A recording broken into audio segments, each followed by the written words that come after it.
Hello, friends. This is Dave Horowitz, executive editor at ClassicsToday.com, here with random reviews from the Overflow room. And we are still doing Rachmaninoff, number 7. Oh, yeah, but we're getting to the end here, actually. Let me just see. 1, 2, 3, 4. Well, we may have as many as we did Ravel. Who knows? It's a lot of stuff, but maybe 5 or 6 more. Maybe not quite as many as Ravel. We had 16 videos of Ravel in the R's. But let's get going, shall we? The quicker we get going, the sooner we'll get through all this beautiful stuff. Oh, is this wonderful? Rachmaninoff Vespers with the Estonian Philharmonic Chamber Choir under Paul Hillier of the Hilliard Ensemble, a stupendous recording. The Estonian Chamber Choir has the Russian voices. They're Estonian voices, but they have the deep basses and all of that sound. It's gorgeous, gorgeous. It's one of my top 50 or 60 versions of the Rachmaninoff Vespers, easily. I love that piece. It's so, so beautiful. Rachmaninoff, complete works for cello and piano, including premiere recording of vocalese in the original version. Really? Okay. Alexander Ivashkin and Rustam Hayrudinov. Piano. I mean, they're very good performers. And what do you get? What are the complete works for cello and piano? Well, there's a lead, then there's 2 pieces, and then there's the prelude arranged for cello and piano by A. Brandukov, which is not complete works for cello and piano by Rachmaninoff. Melody on a theme by Rachmaninoff, an improvisation by the composer, reconstructed by Modest Altschuler, piano part revised by Rustem Hayrudinov. Okay. Then we've got the vocalese, premiere recording in original version, and the cello sonata. Thank you. Basically, it's a cello sonata. That's his complete works with other goodies, the sniglets of things.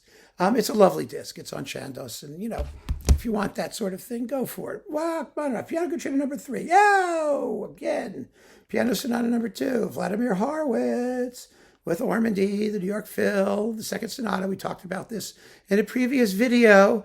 The second sonata, which is sort of a hybrid version, if I'm not mistaken, is better than the concerto. The concerto is dryly recorded and rather not great. It was supposed to be great. It didn't turn out that way. Earl Wild's legendary Rachmaninoff song transcriptions on Ivory Classics. Well, this is fabulous. And they are legendary. They are wonderful, wonderful performances recorded between 1982 and 1992.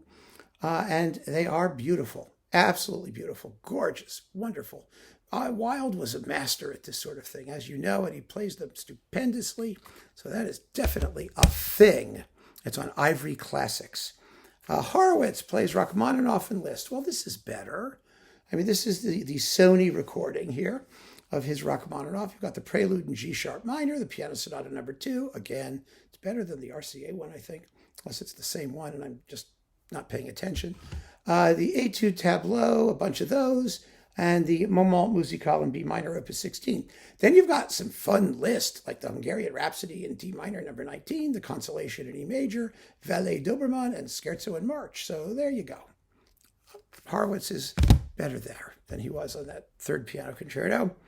What's this thing? Oh, Alexander Nevsky and the Bells with Previn and the LSO. These are good performances. They're very good performances, actually. The Nevsky isn't quite as exciting as the Abbado, which came later, but it's certainly not bad. And the Bells is excellent. And, there was a time when this was really the only version of the Bells that was readily available. There was Slatkin's, of course, in English, I believe, on Vox, and some other things like that. But, the Kondrashin was almost impossible to get.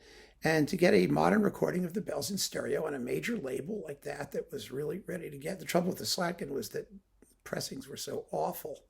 It wasn't the sound was bad. It wasn't, but ugh. So, yeah, this was like the reference for a long time. It really was. And it's nice to have. It sounds really good. It still sounds really good. It's a beautiful performance. Then we've got the rest of Previn's Rachmaninoff here. Yeah. What's this? Symphony number 1, Isle of the Dead. Symphony number 2, Vocalese, Aleko stuff. Symphony number 3, Symphonic Dances. These are all good, solid, well-recorded performances. Number 2 is the one that Gramophone consistently had an orgasm over for God knows how many years. And it was never as good as Timirkanoff's, frankly, which they did their best to completely ignore and pretend never existed because it came out around the same time. And, Previn and the LSO could do no wrong for a period. But it's a very good one. I mean, this is the thing. We can nitpick, but the truth is these are very good performances. Previn was very comfortable in Russian music. His Rachmaninoff is excellent. It really is. I think this set on EMI at the time was eclipsed by the Janssen St. Petersburg Phil set when that came out in digital, which is just sharper and more exciting all around. But this is still good, and I've kept it for that reason, because I feel sentimental about it. And then there's this cycle, which I don't think anybody remembers. Wow, it's on Nimbus, and it's the BBC Welsh Symphony Orchestra with Tadaaki Otaka, and you've got the Respighi Etude Tableau here, the Vocalese, and the Isle of the Dead as well, coupled with various things. And it's good. It's very good, and it's well recorded. And I've saved it all these years because it really is nice to turn to once in a while. It's a very solid, intelligent cycle from a completely unexpected source. I never would have guessed it, but yeah, it's good to have.